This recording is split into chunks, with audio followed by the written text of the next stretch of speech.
Real Deal Love, Edward Johnson. Sit back and relax while we give you advice and tips on business matters and matters of the heart for busy executives. And now, Katrina and Edward. Hello, hello, hello. This is Katrina Brittingham, your navigator on your road to success. And I have my handsome co host, Dr. Hello. So we are excited to be in our sixth season. Can you Hmm. believe it? I can't. Phew. Time is Um, flying.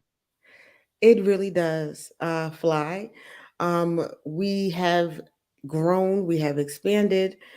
So much has happened um, in these years that we have done this. And I cannot believe that I am sitting here 6 years later. I Still, never would still admit. sitting there.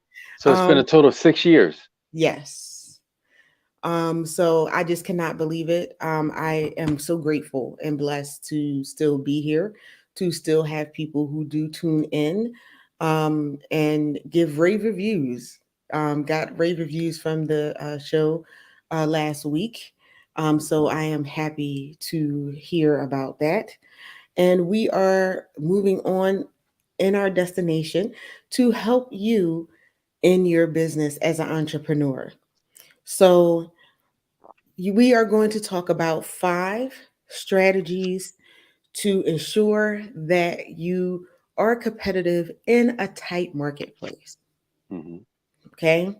So to become a successful entrepreneur, Hmm. you need to find ways to compete no matter what the market is. Right now, we know the market is tough, it's a recession. So it's no simple answer when it comes to doing this, but you can still remain competitive. Most people say beat your competitors, but I just say to compete because there is room in the marketplace for everyone and the product that they have. Even if you have a similar product or service as someone else, there is something that separates you out from everyone else. Hmm. Okay. So we are going to talk about that and what separates you out from your competition. Okay.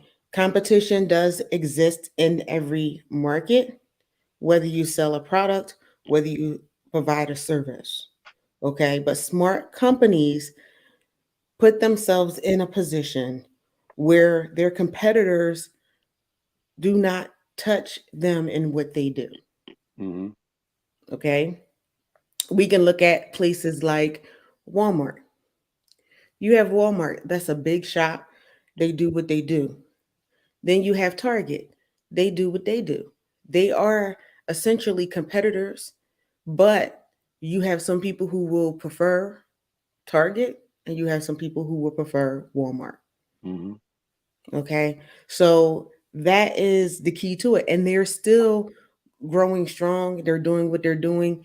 Even in the recessions, we've been through numerous ones, and they're still tough competitors.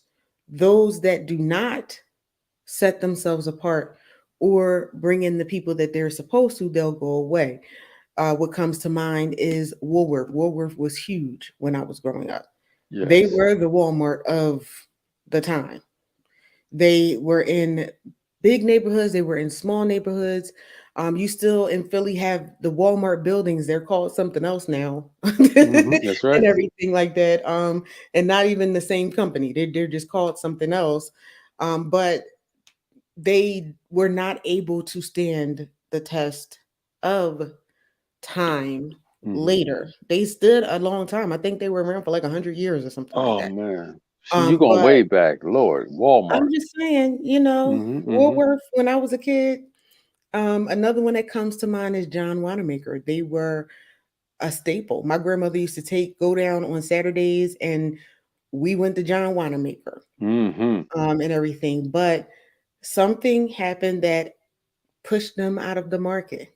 Hmm. and made them have to close up shop. And I say that because these were staple companies. Yes. These were staple companies. Another company that's not as big a player, but they're still hanging on, is Macy's. Okay. Those were like the three big companies that my grandmother used to go take me to when she wanted to go shopping. She did not go Mhm. anywhere else. They were her faithful, uh, places that she went.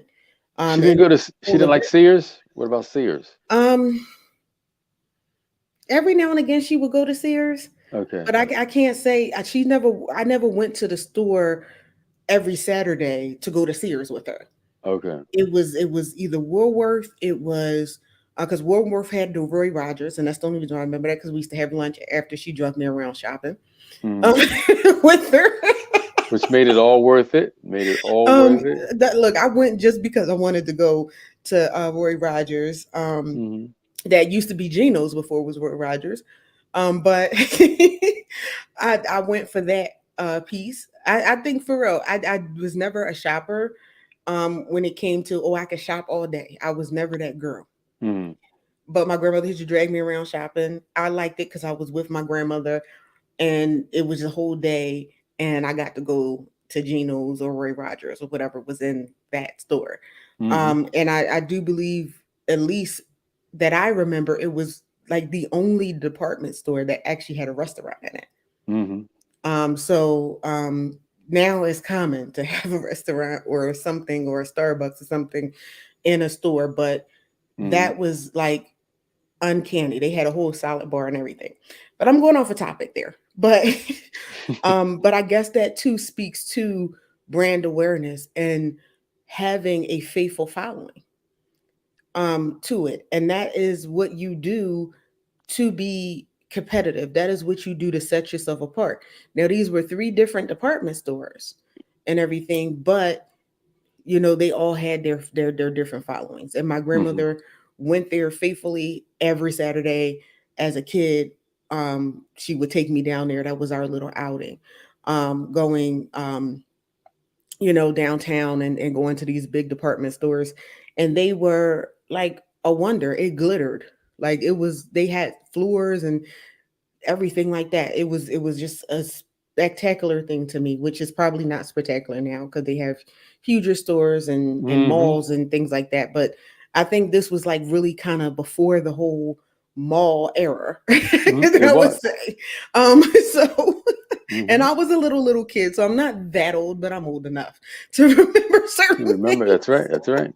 Before the big Um, super malls came out, like right. that It was. it it was before that. Now you have malls that have like roller coasters and stuff in it. Um, so the first thing you want to do, number one, is Mhm. find and solve your customers' pain points. And that's what we were even discussing before, is that it solved the pain point. This is where my grandmother shopped. It was conveniently located. It had the items that she liked to shop for.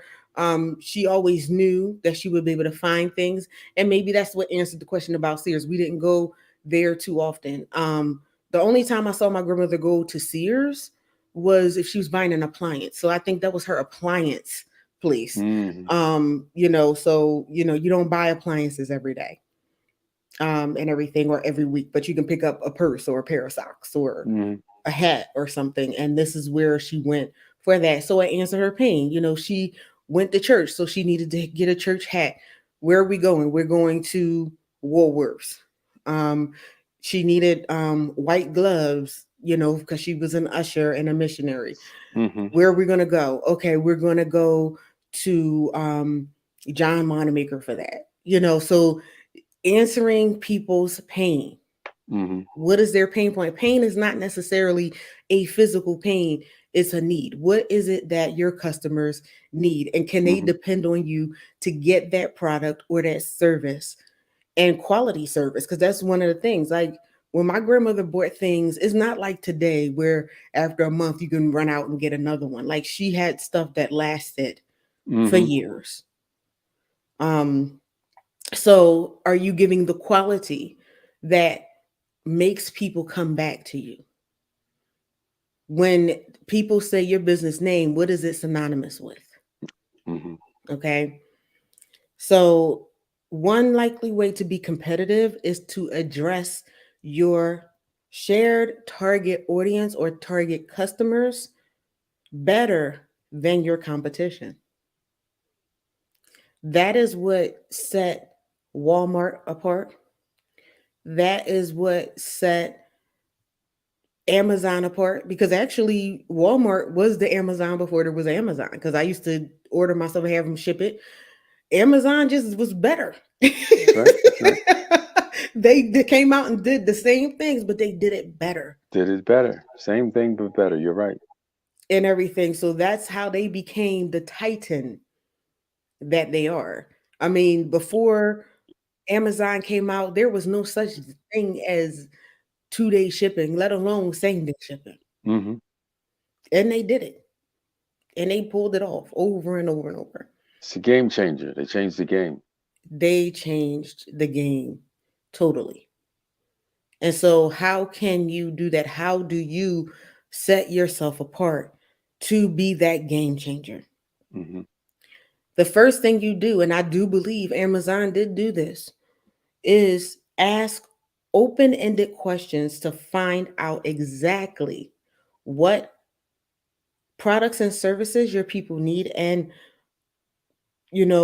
what exactly can you do better in delivering those services. Mhm. Find out what you're not doing well so you can do it well. Mhm. Because even Amazon get complaints. I know I've given some. And I mean, not like that, like I'm being critical. Like sometimes there were problems with stuff. And that happens in every business. But what do you take from that? Are you just like, oh, that's just one person that complained? Mhm. Or are you actually looking at what went wrong to see how you can stop that from happening? Because if one person is having that problem, 9 times out of 10, there are 10 to 50 to 100, depending on how many sales you're doing, that are having the same problem. They're just not saying anything. Mhm. What they're doing is just not coming back. And then they're telling their friends about the horrible experience.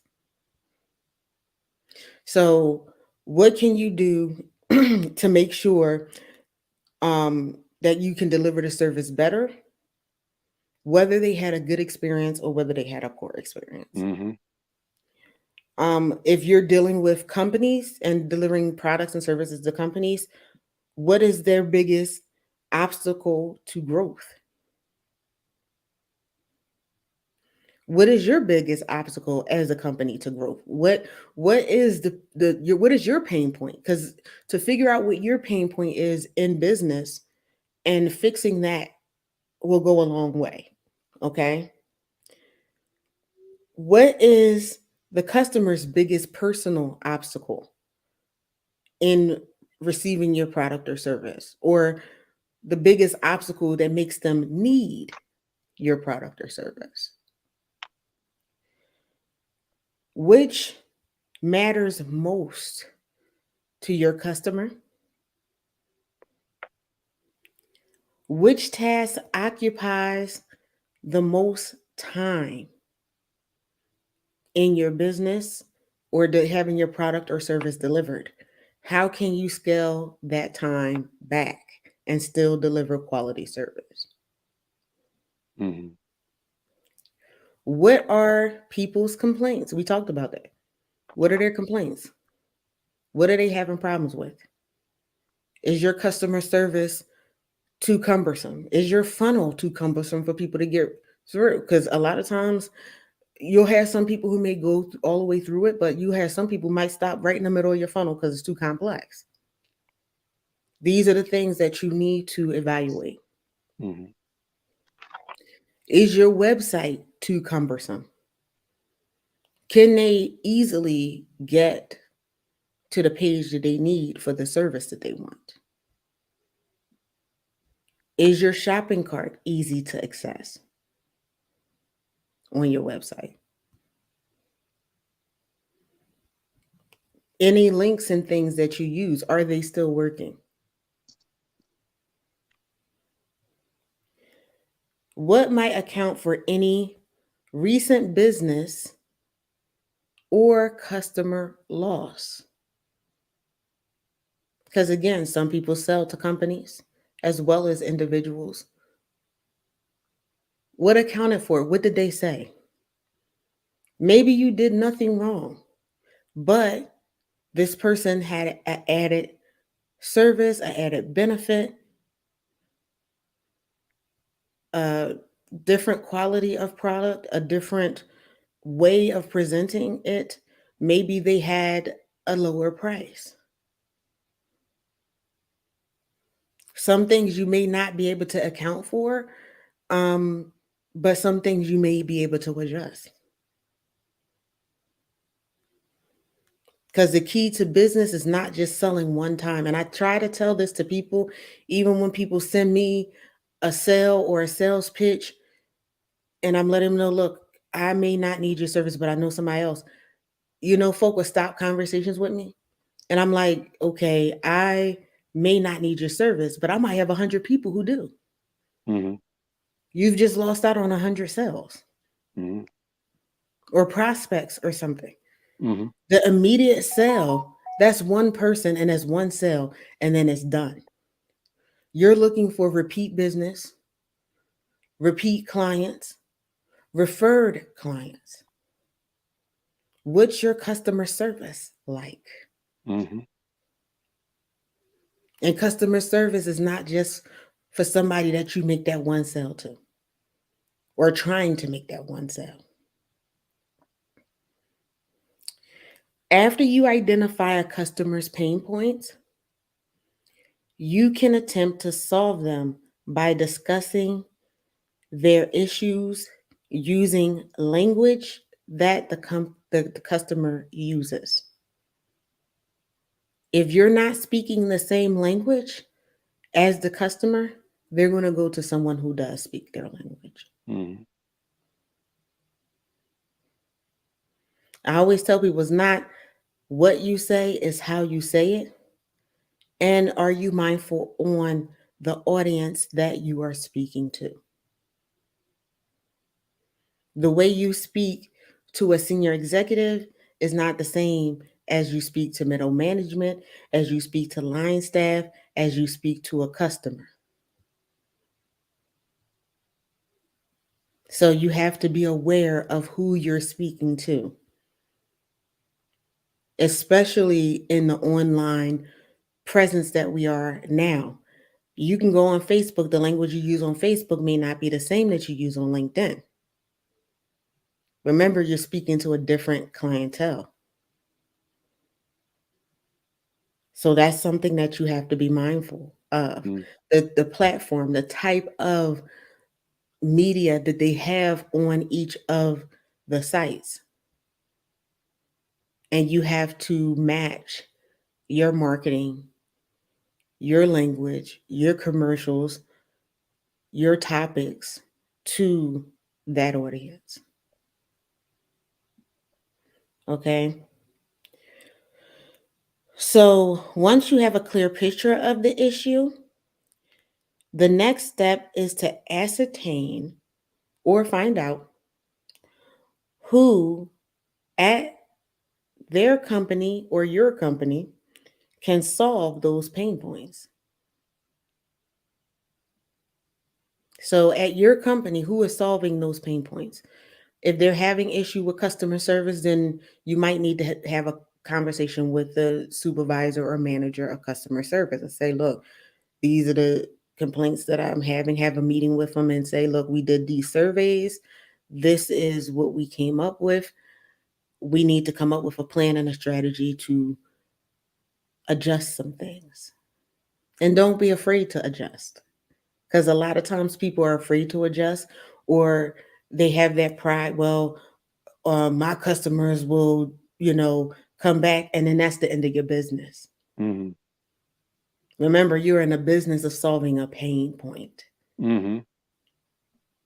It's not about you. It's not about, um, you know, It's not about, oh, well, they'll just accept my style. They'll accept how I talk. No, they won't, and they don't have to. Hmm. Yeah, that's such a good point because early on, I would be reluctant. You were encouraging them to make the necessary changes. Early on in my career, I said, if I make the change, it's going to make me look like I didn't know what I was doing. So I'd be reluctant to change. But as you were sharing, changing doesn't make you look like you don't know what you're doing. Change says there's always a better way. Am I doing it the best way? And that's going to be the key is there's always a better way. Things are being done better this month than it will be 3 months from now. You know what I'm saying? So it'll get better as the months go by. So never be reluctant to change. It doesn't take anything from you. In fact, it adds credibility to you that you thought enough to improve. And That you was know a what it great point. says? I know what I'm doing. That's why I changed. Hmm. Because somebody that knows what they're doing, they know when to change. When to change. That's right. And that's why it speaks to your credibility. Hmm. Because people say, wow, they really know what they're doing. They kept up with technology, or they fixed their cuts dag, they fixed their customer service. They Hmm. really are listening. Your Hmm. customers want to know that you are listening to them. Because when you listen to them and you make the proper changes, you know what it says. I care about my customers. That's right. That's right. So, excellent point. But I just had to correct that point that you do know what you're doing when you Hmm. make that change. And when people look at you, they're going to say, "Oh, they made that change. That was a good change. Good That was change. a change that we Hmm. were seeking." And they might not even say what the change that you made, but what they were saying it, but they may not have said it in those words. Hmm. Because sometimes they don't know exactly how to articulate it. So you have to be able to know what they're saying to make the proper change. Hmm. And that can be the life or the death of your business if you are not listening to your customers. And unfortunately, with big companies and even small companies and entrepreneurs, I hear too much. Oh, well, we got enough customers. Guess what? If you do that enough times, you won't have no customers. Hmm. So make sure that you are going to the right areas. If it's a customer service issue, you're meeting with customer service. If it's something with the marketing, make sure you go to marketing. If it's something that they're having a problem with the website, go to your web master to fix. Okay. It may take you a little bit because, as we know, change costs money. Hmm. Time and money. When I changed and went to business coaching because that was the need, and that's what my clients were asking for, that was a $20,000 expense just to start. Hmm. But it was worth it at the end of the day. And so you have to look at the cost. Is it worth it? Because at the end of the day, you do have to check your bottom line. Some things may roll out a little bit slower, but people will start to see the change. Oh yeah. You don't necessarily have to make a huge change all at once, but you can stagger the change out depending on what it is. It is important to focus your efforts on trying to provide solutions to customer issues, not just try to sell them products or services. I'm going to say that again. It is important to focus your efforts on trying to provide solutions to customer issues, not just trying to sell them products or services. And the Hmm. reason why I said that twice is because people will have something written as a solution and they're trying to sell you that service or their product, and you're telling them, I don't need that. This is what I need. And I've been in places where people were trying to sell me something specifically for my business. And I'm like, well, I don't need this, but I do need that. Do you provide that? Or can you possibly modify Mm-hmm. it to be able to find me this? I've heard no so many times. And the solution I was asking for was solutions that other business owners were asking for too. Guess what? They didn't make the sale. They didn't have the solution. You can't make the sale if you don't have the solution. Or if you're not willing to make a tweak to something to provide. Mm-hmm. Mm-hmm. And that's the thing. People are so busy trying to sell a specific service. My business is set up and I say it's concierge. Guess what? Yes, I have prepackaged stuff, but I can put a package together like nobody's business that is still J- of quality to meet people's needs. just for you, a package just That's for you. that's what sets me apart. Mm-hmm. Oh, you need this. Okay, I have this package set up like this, but you need it. Oh, sure. And it shocks me. Oh, you can do, yeah. I can. What you need? What you need? I got it. That's it. Now, it may not cost the same as this package. It might cost you a little bit more, but I'm providing you what you need. Are you flexible enough to provide flexible solutions? Or is your package for your product or service so rigid that you can't? And that's something that you need to look at too. And that's what kind of kills businesses too. When you Mm-hmm. cannot be flexible to adapt the service. Now, some products you can't, absolutely can't. But one of the things you learn if you lose enough sales, maybe we need to create something Don't lose. That's right. That's important. for this, or at a minimum, do I have a colleague? That's why I don't say, oh, to be over your competitors, because guess what? You can have a partnership with your competitor where you can Mm-hmm. make some money. They provide the solution where you can refer that out Mm-hmm. to someone who actually does have it. Yeah. That goes to the point that you made early on. That I thought it was excellent point.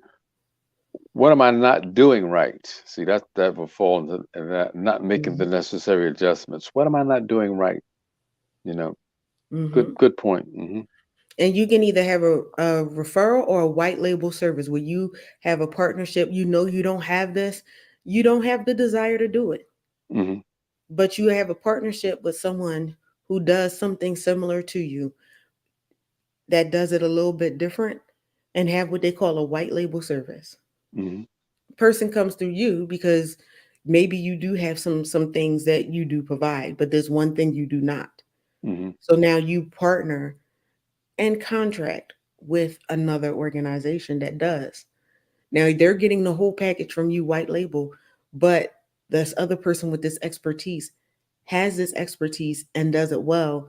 And for them doing it, you give them what they ask for and you have your profit too. Mm-hmm.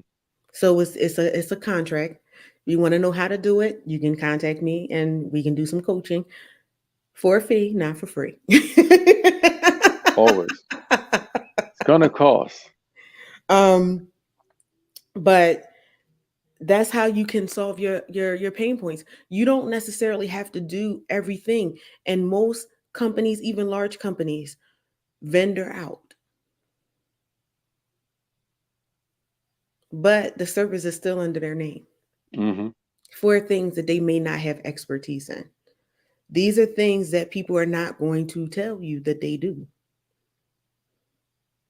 But that's why I'm here to let you know. Mm-hmm. That's right. It's called a win-win. You're creating a win-win where both companies win.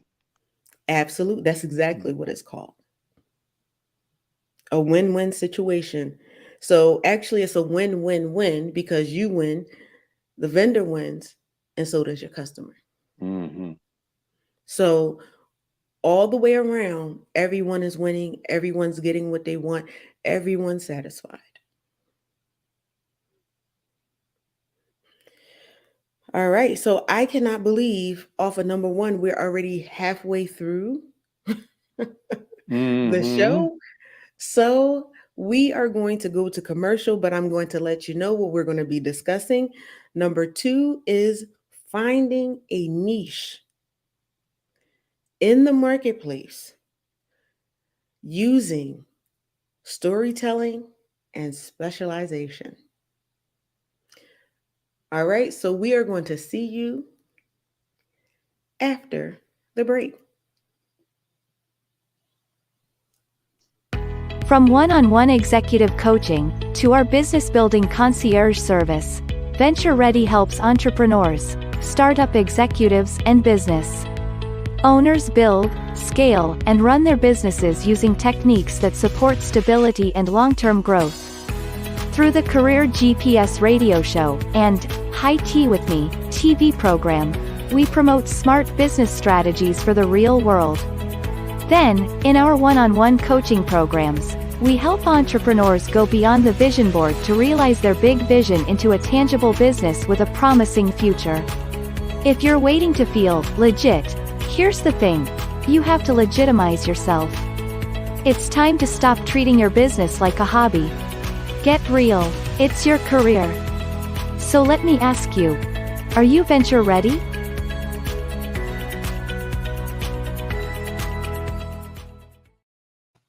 All right, so to be competitive, stop treating your business like a hobby. That's a Get good real, point. it is your career. Mm-hmm. So the only way to legitimize yourself, and I've talked to different people about it and people that were starting, the only way to legitimize yourself is to see your vision as your career. Put the pieces together to establish your business properly. Get that vision so you can do it. Get that business plan together, because I tell people, when you look at your business plan, yes, it is a working document that you do have to change as you go along. It is your guide to let you know whether you're on target, whether you're not, and if you do have to be flexible and make some changes. But you have to have the groundwork of what type of organization you have your thing together, your insurances, your LLCs, your corporations. You have to have all of that set up, your financial structure, all of that you have to have together. So if you need help with that, and when I say help, again, it is for a fee, not for free.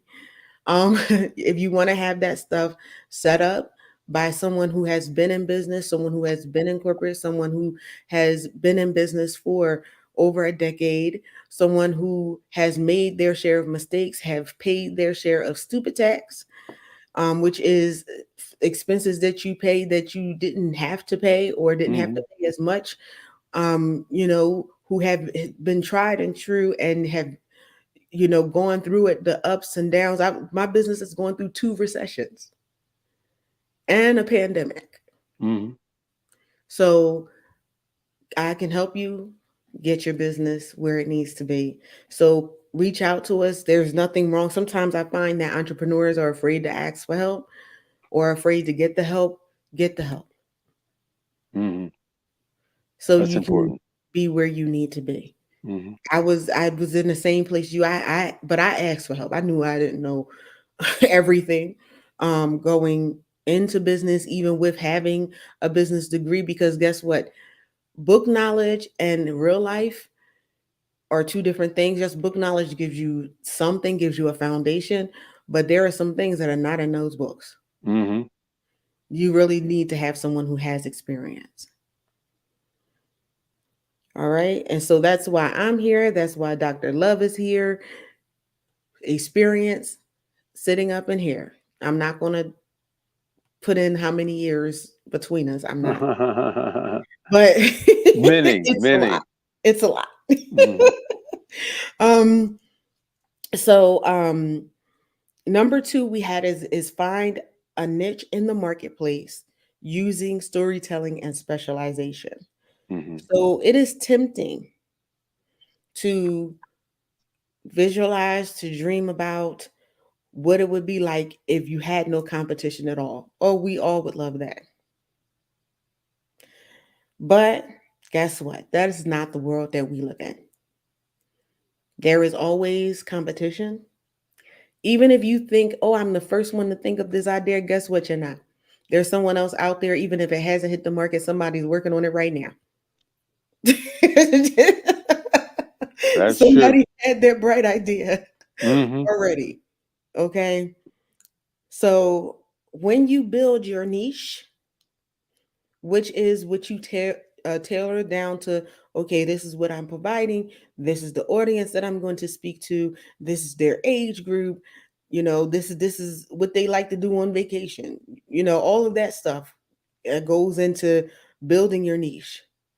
You come much closer to achieving your goal, which is to be a thriving business, because you don't just want to survive, you want to thrive.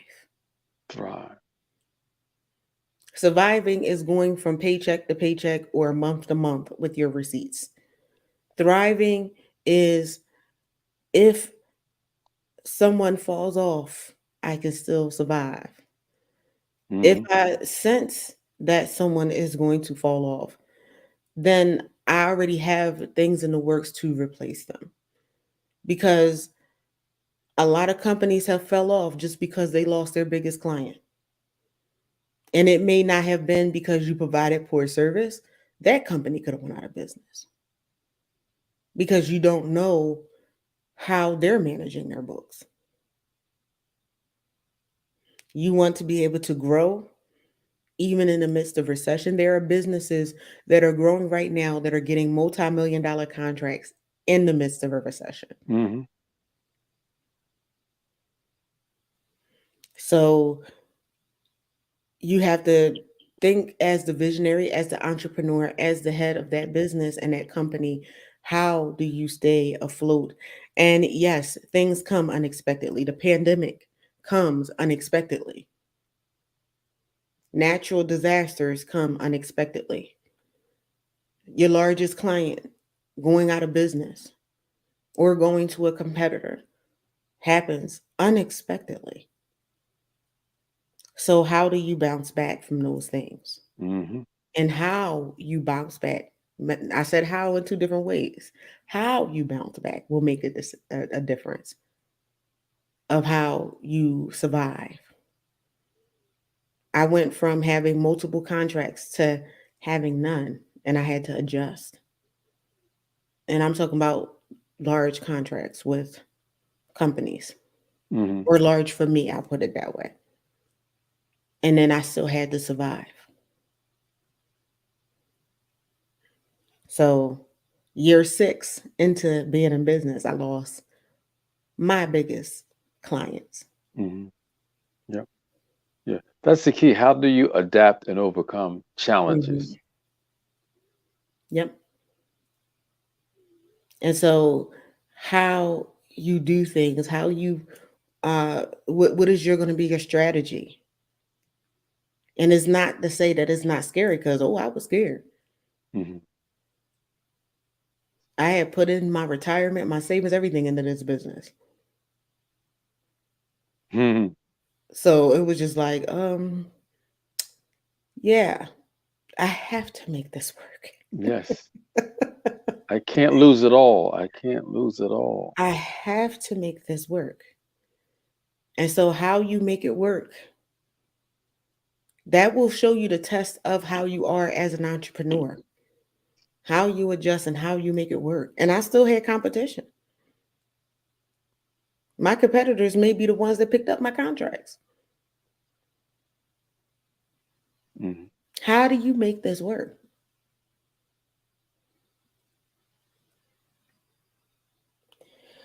Whew. Okay. So, on top of that, that being said, it is a crowded marketplace. And for some of us, it's very little room for expansion. How do you adjust to that? How do you compete in a market that's already crowded? You need a unique selling proposition. That commercial is a unique selling proposition. How do you put it out there? How I put that out there was unique to my competitors. Trust me, when you have nowhere else to go but up or to give up the ghost, you become creative Mm-hmm. in a good way. So come up with a unique selling proposition. The more unique it is, the less room for competition. Oh yeah. So, how do you do this? You do this by storytelling. It is a great way to reach your audience by crafting a creative story around your product. Creative doesn't mean that you pick it out of the blue, that is fictional. With that commercial, nothing in there is fictional. Everything in there I can do for you. It sells the services, it sells the product. What do you need? The story actually came from clients that were asking me for certain things, that even said they wanted to feel legit in their business. And some of those things that were said was my response. Well, what are you doing for business? Are you doing, oh, I'm every now and again I'm doing it. Oh, it's a hobby. Well, is it a hobby or is it a business? Mm-hmm. Is it a hobby or is it your career? If you're doing it part-time, it's still a business, Mm-hmm. but do you want to make it full-time? What are you willing to do to become full-time? Are you willing to put in the work? These were the conversations that I had with my clients. Mm-hmm. I took those conversations and made it into a marketing proposition and then made it into a commercial. This is what happened. I was always listening to my clients and doing stuff, but I was like, okay, how do I put this out here where people will relate to it? And that's what you're doing. You're creating a story that people relate to. Mm-hmm. Every commercial that you have is a story that people relate to, whoever their target audience is. They have one product, and I'm not getting paid for anybody, but some things just stand out to me and I look at things. And there is this commercial that comes on social media. And it would come in a lot. And I'm like, what? And it was about personal deodorant. And they would talk about smelly backsides. Mm-hmm. Mm-hmm. And they would have this funny commercial. And I'm like, wow, this is so interesting, but it just stuck with me. Unique. It was very unique. Mm-hmm. It was so unique, I bought their product just because. And I was like, well, I see this enough. It's funny, it's entertaining enough. Let me see if it works. Okay. I'm not going to tell you that if it works or not because they're not my sponsor. Okay. But I'm going to tell you the name of the company because they might call me to be a sponsor. It's called Lumi. So, Lumi, give me a call. I'll let Okay. people know if your product works. Okay. Give them a testimony. That's Yeah, but you're right. I seen Lumi. They're promoting. and it's funny and it's catchy and it's just like after like the 100th time of me seeing it, and that's why I tell you, you have to do multiple touches. I was like, let me see if this is worth the hype. Mm-hmm. And again, I'm leaving it at that. I'm not going to tell you if it's worth the hype or not Okay. because they're not paying me to tell you. Okay. But if you're watching somebody from Lumi, Hmm. shout me out. We Give are me an a call. international program. We go to 179 countries. So hit me up. Hmm. Okay. A little fun with that, but um so you want stories that become a part of people's lifestyle. And that's why I gave that because that is a part of someone's lifestyle. A big part. Okay. You don't want to remain a standalone product or service. If you just have a one-off service or something that cannot be used with something else, you might want to get some more products or add something on, some features on. So, you have different places um where you can get free stock photography, and you can use it for creating and promoting stories. So everything doesn't necessarily have to be a commercial. You can have an advertisement with a picture, depending on where you are, if you're on Instagram or something like that, or you can take those free stock photos and put them in a moving um, picture that becomes a commercial for promoting your brand across social media, which we know has become a major player in marketing your products or services. That is where we are. Um, I I mean, I'm sure people still promote on regular TV um, and streaming services and stuff like that. Hmm. Um, so you can, if you have a line into that, you can use it for that. You want your stuff to be professionally polished. And you can do that at little to no cost to yourself if you are creative and want to do it yourself, or you can hire contractors and everything like that for the project, and not necessarily have staff, but use them for when you need them by having them be contractors for you. I've done both.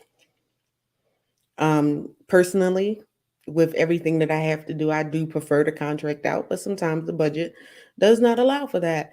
Hmm. So, Gotta be you creative. things you have to get creative and be flexible.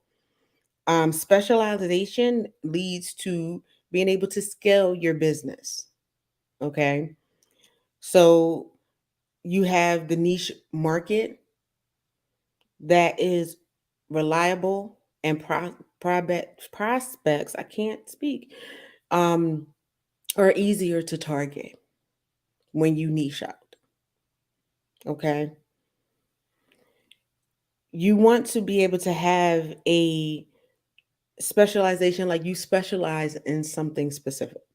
Hmm. I tell people a jack of all trades does not necessarily work when you have a business. You want to be specialized, you want to be that expert in that specific area. For an example, Dr. Love is a specialist when it comes to relationships for women, for busy entrepreneur women, for regular women, just for women. Hmm. He niched down, okay? And he's looking for you to have a successful relationship, okay? So it's not just me with a specialization, but when you have that specialization, it's easier for people, number one, to find you and for you to put together packages. Hmm. Being the jack of all trades and having everything, and you can do everything. You can do one thing really well, or you can do a million things mediocrely. Hmm. And that is the truth. It is. Um, Number one, because there's only so many hours of the day and you only one person. So make sure that you specialize your stuff.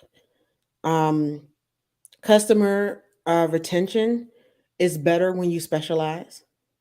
Hmm. You want to be known for what you do. Here's the thing. McDonald's is known for their hamburgers. They might have cheeseburgers. They might have a wrap. They might have a McRib that come out every now and again. But guess what? Their bread and butter are their burgers. Hmm. That's what they known for. That's what they specialize in. They might come up with McCafe and this, that, and the third. They are known McNuggets. for their burgers. That's right. They might have the nuggets, but and people like them, but they're known for their Like burgers. 'em. They're When known for the you think burger. about McDonald's, the first thing you think about is that Big Mac quarter pounder. They used to have a rap about it. Mhm. That's right. That's right. The golden arches. The golden arches. When you see them, you know what to expect. Yes. And that's what you want people to see. When they see your logo, you want them to think about what you specialize in. Hmm. And like I said, you might have some things here and there that you add in and that you sprinkle in for some flavor, but you want to be known for something. If you do not brand yourself, someone else will. Hmm. Nobody else is branding McDonald's.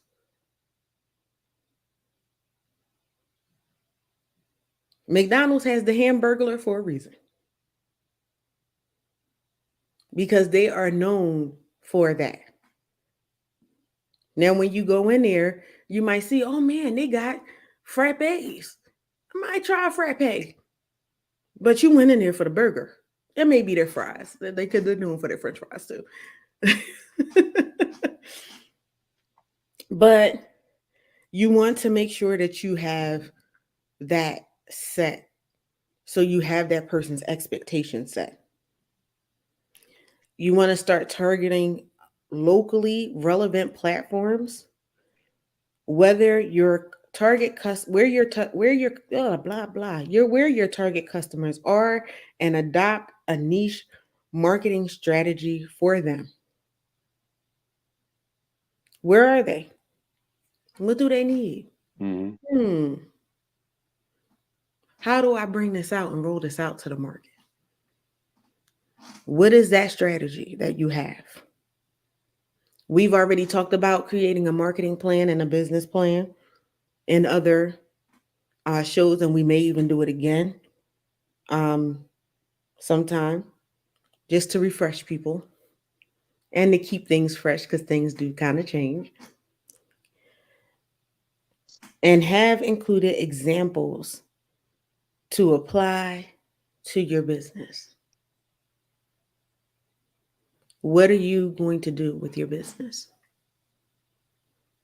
How are you going to roll this out? Hmm. That's supposed to be in your marketing plan. Not just what you plan to do, but how are you going to roll it out? Hmm. You want an actionable plan. Is it specific? Is it measurable? Is it attainable? Is it relevant? And is it time bound? When you're going to roll this out? All of that brings accountability. That was just the SMART goals that I just gave you. Do you know if you can roll this out? Make sure that it's realistic because sometimes people roll out plans that are not realistic for themselves, Hmm. for their company. Can you deliver on what you say? Okay. So similar to finding and resolving pain points, developing a niche via storytelling and specialization can be a long-term effort. And I'm not going to say can be, it is. Hmm. Because with your specialization, there are things that are constantly changing that you have to keep learning, doing that education, learning even in your business as you go to continue to be that specialist. Okay, to continue to be that expert. And remember, you're not an expert because you call yourself an expert. You're an expert when other people see you as an expert. Hmm.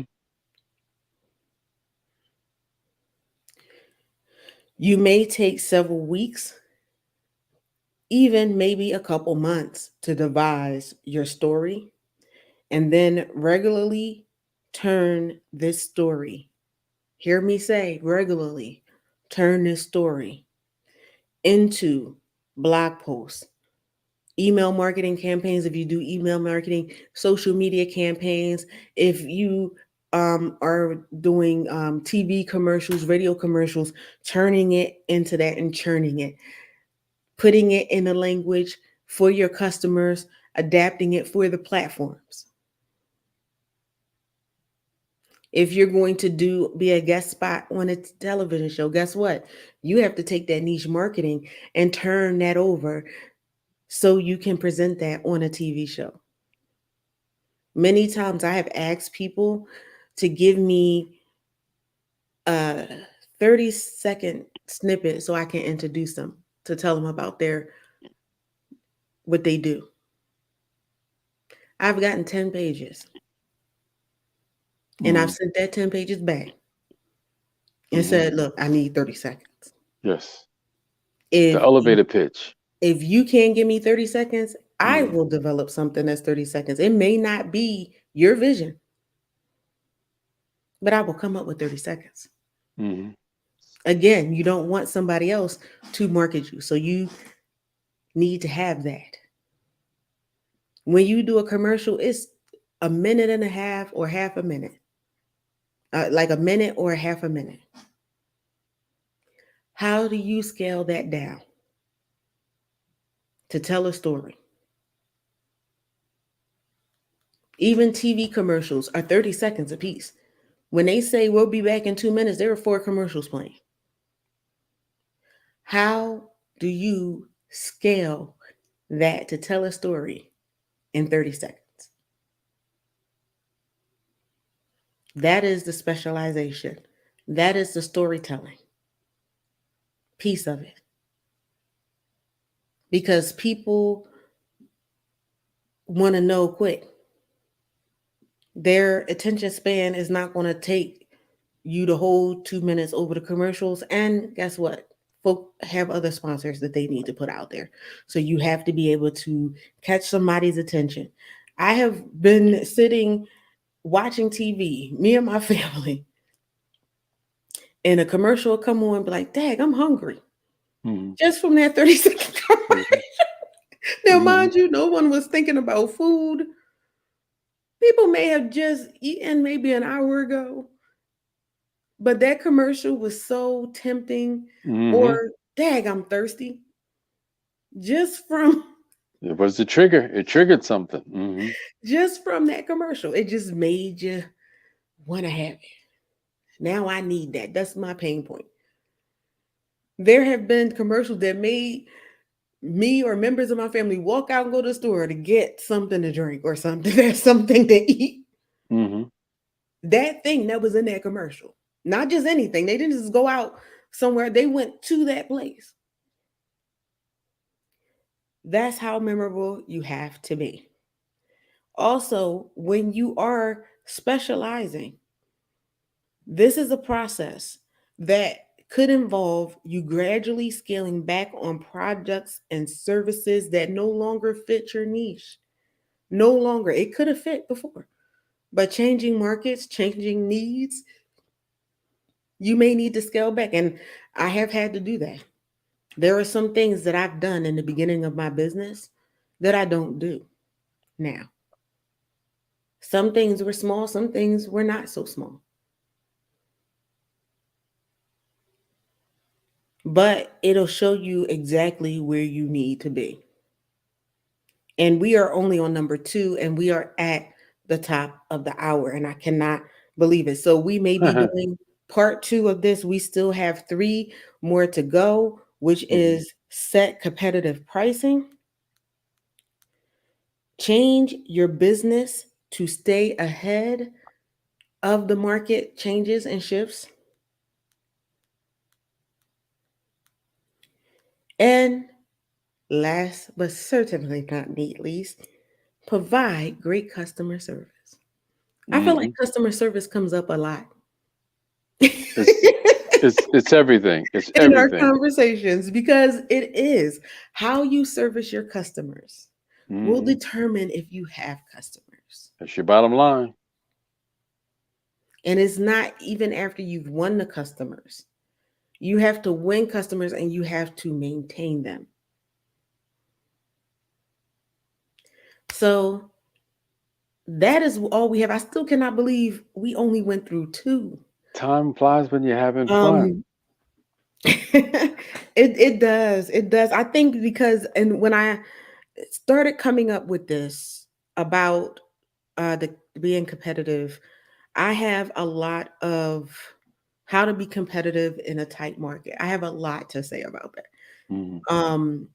Because again, I have talked to my customers about it. I have faced it myself um many times over in the business and how to continue functioning during those times. And I feel like just right now everything is competitive. The prices of everything has gone sky high. Everything. So I never thought I would be in a time where I was paying $5 for a loaf of bread. And I'm talking about just regular bread. I've had my Hmm. specialties that I spent some money when I was like, oh, I wanted to, just do something. But we're talking about the run of the mill loaf of bread. Hmm. It's $5. So that's how tight things are around here. And so adjusting to that, and I just felt the need to speak to businesses on how to do that. So we're going to go into pricing and setting your pricing during this time and how to successfully do that. So you're not underpricing yourself and you're not pricing yourself out of the market. Hmm. All right. So do we have any final words from Dr. Love? Well, I think it was absolutely informative. The key thing that you were sharing with business owners is customer service is your bottom line. Take care of your bottom line because no business ever went out of business having a lack of customers. If you don't have customers, you don't have a business. Thank you, Miss Katrina. Thank you so much. And I will see you all next week. Bye for now. Thank you for joining us for another episode of High Tea with Me. To be a sponsor or a guest, contact us at info@ventureready.net. Thank you again, and we'll see you next time.